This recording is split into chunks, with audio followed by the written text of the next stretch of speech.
السلام علیکم۔ Latest knowledge every day میں آج میں آپ کو انسانی زندگی پر آب و ہوا کے اثرات کے بارے میں بتاؤں گی۔ آب و ہوا کا انسانی زندگی پر گہرا اثر ہوتا ہے۔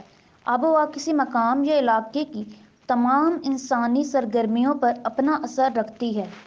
کسی ملک کے رہنے والوں کی معاشی، معاشرتی، سماجی، سیاسی، تجارتی، غذائیہ تمام سرگرمیوں کا انحصار کافی حد تک آب و ہوا پر ہے۔ پاکستان کے میدانی علاقوں کی آب و ہوا میں شدت پائی جاتی ہے، یعنی موسم گرما گرم، موسم سرما سرد ہوتا ہے۔ یہ آب و ہوا مختلف اقسام کی فصلوں، سبزیوں، پھلوں کے لیے بہت موزوں ہے۔ میدانی علاقوں دریاؤں کی لائی ہوئی مٹی سے بنے ہیں، بہت زرخیز ہیں۔ یہ گنجان آباد علاقے ہیں۔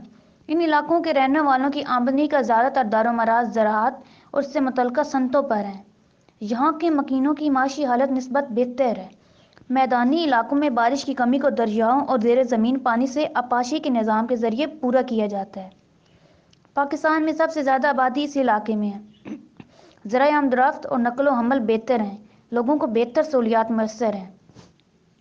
پاکستان کے شمال مغربی علاقے پہاڑی سلسلوں میں گھرے ہوئے ہیں۔ یہ علاقے سطح سمندر سے ہزاروں میٹر بلند ہیں۔ جیسے جیسے ہم سمندر سے بلندی کی طرف جاتے ہیں، درجہ حرارت میں کمی واقع ہو جاتی ہے۔ پہاڑی علاقوں کا درجہ حرارت موسم سرما میں سرد ترین نقطہ انجماد زیرو سے گر جاتا ہے۔ اکثر برف باری ہوتی ہے۔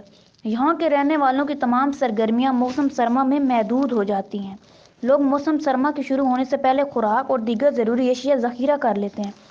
لوگوں کو سرگرمیوں میں گھریلو دستکاری بہت اہم ہے۔ بعض لوگ اپنے مویشیوں کو پہاڑی علاقوں سے میدانی علاقوں کی طرف منتقل کر لیتے ہیں، کیونکہ برف باری سے چراگاہیں استعمال نہیں ہو سکتی۔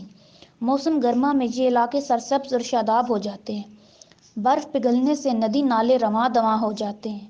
یہاں کے رہنے والے لوگ اپنے مویشیوں کو لے کر دوبارہ ان علاقوں کا رخ کرتے ہیں۔ موسم گرما میں کاشتکاری لوگوں کا اہم پیشہ ہے۔ یہاں پر مختلف اقسام کے پھل پیدا ہوتے ہیں، جس سے معاشی اور تجارتی سرگرمیاں شروع ہو جاتی ہیں۔ پہاڑی علاقے نسبتاً کم گنجان ہیں۔ ان علاقوں میں معدنیات کے ذخائر بھی ملتے ہیں۔ پاکستان کے صحرائی علاقوں کی آب و ہوا بہت گرم اور خشک ہے۔ دن اور رات کے درجہ حرارت میں بہت فرق ہے۔ موسم گرما میں دن کے وقت لو چلتی ہے، گرد و آلود آندھیاں چلتی ہیں۔ پنجاب کا جنوبی اور صوبہ سندھ کا شمالی اور جنوبی علاقہ خاص طور پر ریگستانی خصوصیات رکھتا ہے۔ ان علاقوں کے لوگوں کی زندگی انتہائی سخت ہے۔ بارش کم ہوتی ہے، اس لیے پینے کے لیے پانی دور دور سے لانا پڑتا ہے۔ جن علاقوں میں نہریں پانی کی فراہمی کا ذریعہ ہیں، وہاں زندگی قدرے بہتر ہے۔ بھیڑ بکریاں پالنا ان علاقوں کا سب سے اہم ذریعہ معاش ہے۔ پاکستان میں سطح مرتفع بلوچستان کی آب و ہوا گرمیوں میں گرم ترین اور سردیوں میں سرد ہوتی ہے۔ موسم سرما میں بعض مقامات پر برف باری ہوتی ہے۔ یہ پاکستان کا خشک ترین علاقہ ہے۔ موسم سرما کی برف باری اس علاقے میں پانی کے ذخائر کی دستیابی کا اہم ذریعہ ہے۔ موسم گرما میں نشیبی علاقے چھوٹے دریاؤں میں پانی جمع ہو جاتے ہیں۔ یہاں جھیلیں اور موسمی ندی نالے موجود ہیں۔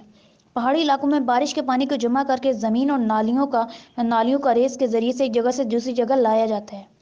بلوچستان میں درجہ حرارت زیادہ ہونے کی وجہ سے یہ زمین دوز نالیاں بہت اہم ہیں، جن سے پانی بخارات بن کر نہیں اڑ سکتا، جس کی وجہ سے اس علاقے میں کاشتکاری شروع ہو گئی ہے۔ یہاں کے رہنے والوں کی آمدنی کا زیادہ تر انحصار بھیڑ بکریاں اور مویشی پالنے پر ہے۔ یہ علاقے پھلوں کی پیداوار اور معدنی وسائل کی دولت سے مالا مال ہے۔ لوگوں کا ذریعہ معاش مقامی وسائل کی دستیابی پر ہے۔ اگر آپ لوگوں کو ہماری یہ ویڈیوز پسند آ رہی ہیں تو زیادہ سے زیادہ لائک اور سبسکرائب کریں۔ Thank you.